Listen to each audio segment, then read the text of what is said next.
মঙ্গলবার দিন শুরু করে দিলাম রান্না। এই দেখো একটু ভেন্ডি ভাজা করে নিচ্ছি। এর মধ্যে একটু কাঁচা লঙ্কা কুচোও দিয়েছি জানো তো, কালো জিরে সব দিয়ে করলাম। রুটি দিয়ে খাওয়ার জন্যও হবে, আর যদি ডালের সঙ্গে খাওয়ার জন্য থাকে।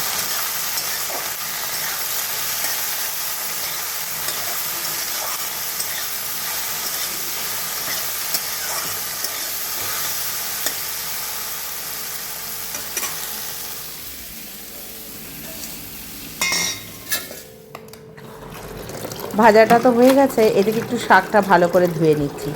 বাজারের জিনিস একটু ভালো করে না ধুলে তো হয় না, তাই না বলো? তো আমার শাক খেতেও খুব ভালো লাগে। নিরামিষের দিন একটু উচ্ছে ভাজা, শাক এগুলো থাকলে কিন্তু বেশ ভালো হয় না? তো চলো এবার ভালো করে শাকটা ধুয়ে জলটা ঝরিয়ে কেটে নেব।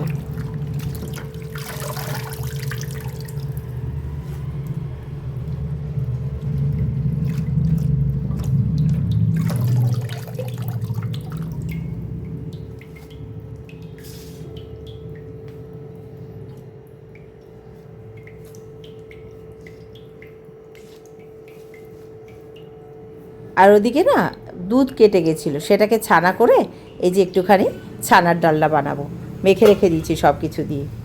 তো চলো এবার শাকটা করে নিই, তারপরে ওই ছানার ডালনাটা বানাবো। আলু শাক সেদ্ধও বসিয়ে দিয়েছি, আলু সেদ্ধ দিয়ে করব। ওটা বল করে বড় বড় করে করলেও খেতে ভাল লাগে।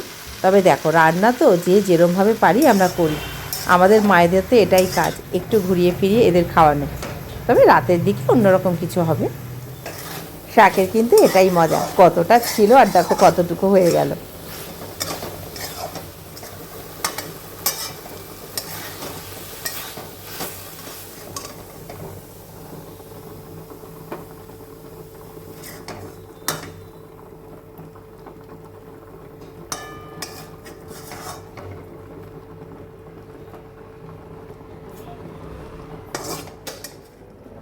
ছানার ডালনার মধ্যে একটু আলু দেবো, তাই সেটা সেদ্ধ করে নিচ্ছিলাম। এই দেখো হয়ে গেছে। একটু ছুরি দিয়ে দেখি যে এটা সেদ্ধটা হয়েছে কি না। আর শাকটা ঠান্ডা হোক, একটুখানি ঢাকনাটা হালকা করে রেখে দিই। ভাতও আমার হয়ে গেছে। আর দেখি দাঁড়াও, মনে হয় সেদ্ধ হয়ে গেছে, আর সেদ্ধ করব না। এই তো সেদ্ধ হয়ে গেছে।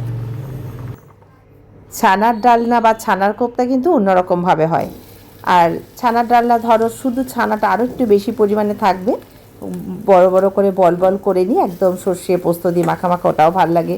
আর আমি কিন্তু এটা সেরকম করছি না, আমি একদম ছোট্ট ছোট্ট চ্যাপটা চ্যাপটা করে ভেজে নিচ্ছি ছানাগুলোকে, আলু দিয়ে ডালনা করব। রান্না তো যেভাবেই পারি আমরা ঘুরিয়ে ফিরিয়ে বানাই, তাই না? খেলেই হলো আর স্বাদ হলেই হলো।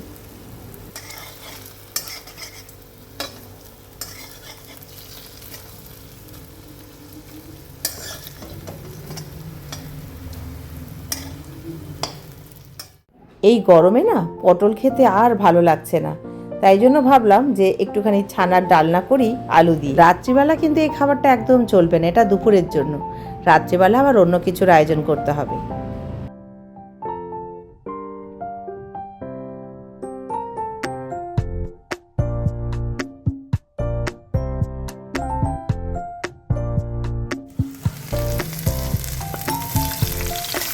একটু সাদা জিরে, কাঁচা লঙ্কা, আদা বাটা ফোড়নে দিয়ে দিলাম।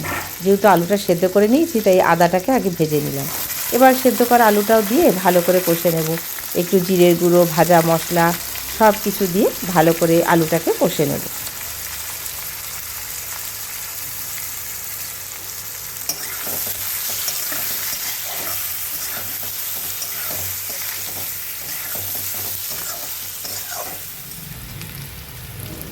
আর এই দেখো ধনে, জিরে, গোটা গরম মশলা সব কিছু না আমি একটা গুঁড়ো মশলা বানিয়ে রাখি, প্রায় শেষের মুখে জানো তো, আবার বানিয়ে রাখতে হবে।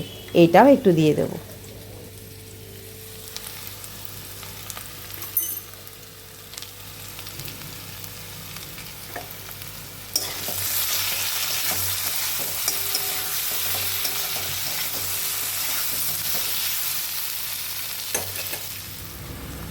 এই তো হয়ে গেল, জল দিয়ে দিলাম, ফুটে উঠলে একটু ছানার বলগুলো দিয়ে দেবো, তারপর একটুখানি ঘি আর গরম মশলা দেবো, হয়ে যাবে রান্না।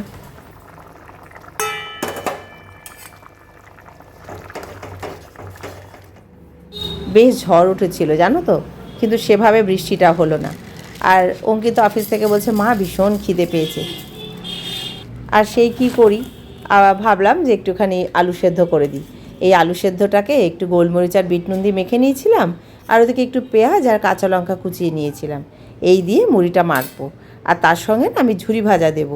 আমার ঘরে আবার চানাচুর টানি না, জানো তো, চানাচুরেতে প্রচণ্ড মশলা থাকে, আর পেটের পক্ষেও কিন্তু চানাচুর বেশি খাওয়া ভালো নয়।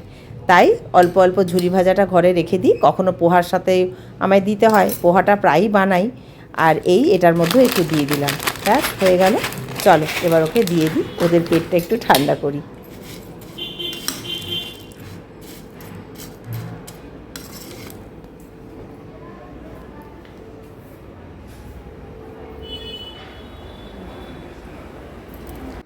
মেঘের এত আয়োজন, কিন্তু কই সে সেরমভাবে এলোই না। সামান্য ঝিরঝিরে বৃষ্টি হলো, ঝড়টাই বেশি হলো। কত আশা করলাম যে ভালো বৃষ্টি হবে, বেশ ঠান্ডা হয়ে যাবে চারপাশটা। ঠান্ডা যে একেবারে হয়নি বলবো না, হালকা ঠান্ডা হাওয়া আসছে, কিন্তু বৃষ্টিটা হলে আরও ভালো লাগতো বলো। নিচের দোকানগুলো দেখেছো, বৃষ্টি নেমেছিল বলে সব ত্রিপল দিয়ে ঢেকে রেখেছি জিনিসপত্রগুলো, কিন্তু বৃষ্টি কিন্তু সেভাবে এলো না। তো যাই হোক, সারাটা দিন তো আমি এভাবেই কাটালাম, তো সেটাই তোমাদের সঙ্গে তুলে ধরলাম।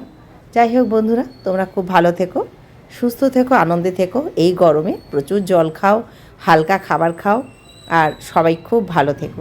তো চলো, আজকের মতো আমার ভিডিওটা এখানেই শেষ করলাম। তোমাদের সঙ্গে আবার দেখা হবে পরের ভিডিওয়ে। শুভরাত্রি।